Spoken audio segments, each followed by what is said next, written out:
dans les médias comme une sorte de religion qui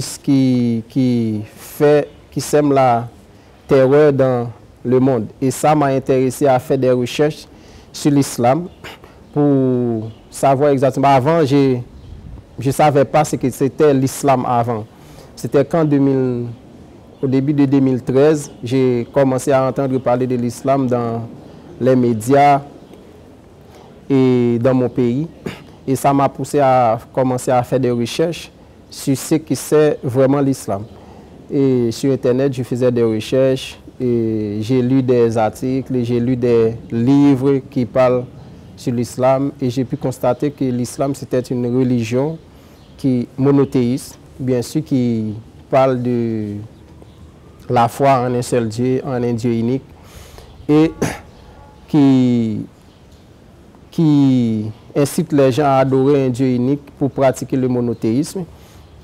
Et je me suis dit, bon, ça m'intéresse. Bon, comme j'étais chrétien pratiquant, mais dans le christianisme, il y a certaines questions qu'on n'a pas pu trouver des réponses. Et il y a toute une question qui tourne autour de la Trinité dans le christianisme.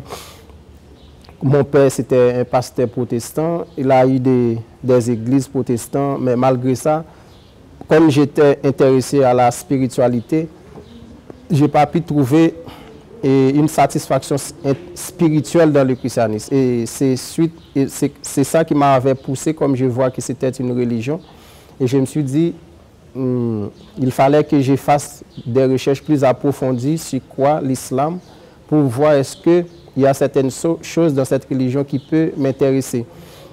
Et c'est en faisant ça, en 2013, j'ai pu trouver des livres bien détaillés qui expliquent ce qu'est l'islam. Le premier livre que j'ai lu sur l'islam, c'était un livre qui a été écrit par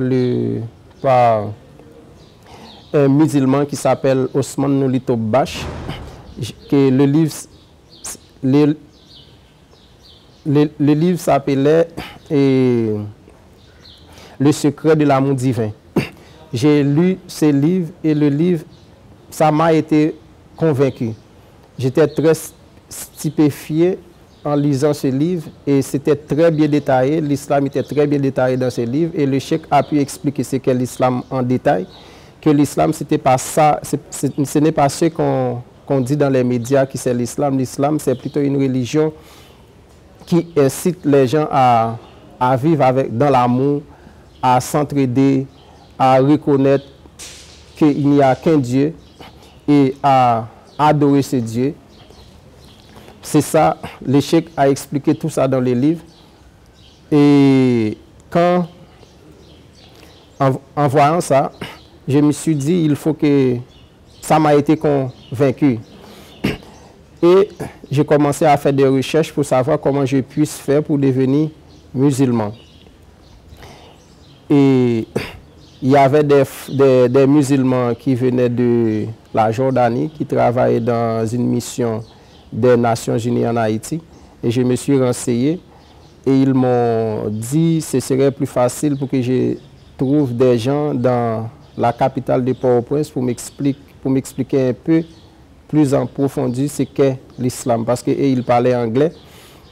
Et comme mon niveau en anglais, ce n'était pas trop élevé, et comme ça, j'ai pris la décision pour monter à Port-au-Prince, pour me renseigner plus sur l'islam. Et j'ai pu trouver des frères à Port-au-Prince, dans une mosquée qui s'appelle Al-Fatiha. Et là-bas, les frères m'ont expliqué de façon plus détaillée en fonction avec ce que j'ai lu pour arriver à confirmer ce que j'ai lu dans le livre de Osman Nolito Bash. Et j'ai pris la décision de devenir musulman après avoir lu les livres de Osman Nolito Bash que j'ai commandés sur Amazon. Et en rencontrant les frères de cette mosquée qui m'a expliqué comment devenir musulman. Et j'ai pris la décision de devenir musulman. Mais comme c'était très loin de chez moi, la capitale, j'ai parcouru environ 300 km pour aller à la capitale. Et j'étais obligé de retourner après une semaine dans ma commune, qui c'était Pillon. Et les frères m'ont dit, bon, comme pour apprendre à prier après devenir musulman, il faut que j'apprenne à prier, mais malheureusement, je n'ai pas pu rester pour apprendre à prier à Port-au-Prince. Ils m'ont dit que je peux de toute façon me renseigner sur Internet, sur YouTube, comment faire pour apprendre à prier. Et c'était sur YouTube que j'ai appris à prier. Et j'ai appris l'Al-Fatiha, comment réciter Al-Fatiha sur YouTube, comment faire la prière sur YouTube. Et en faisant ça, en devenir musulman, je vois que ma vie spirituelle était changée. Parce que j'ai eu une autre conception du monde et j'ai eu une autre conception de la foi, de comment adorer Dieu, qu'est-ce que Dieu attend de nous, pourquoi Dieu nous avait créés, pourquoi Dieu nous a envoyés sur cette terre. Et c'était que pour lui adorer. Et je vois aussi dans l'islam, et j'ai appris aussi dans l'islam, comment vouer un culte unique à Dieu. Et c'est là que j'ai pris la décision de continuer mes études en islam. Comme c'est le livre que j'ai lu, c'était un livre qui a été écrit par un musulman turc. Et en 2017, j'ai pris la décision pour voyager en Turquie, pour venir rencontrer cette personne. Et j'ai acheté un billet, je me suis rentré en Turquie pour rencontrer avec le cheikh Osman Nuri Topbaş. Et en arrivant en Turquie, c'était un peu difficile pour que je puisse rencontrer avec le cheikh Osman Nuri Topbaş. Parce que je ne connais pas là où il vit, mais je sais qu'il vit à Istanbul. Et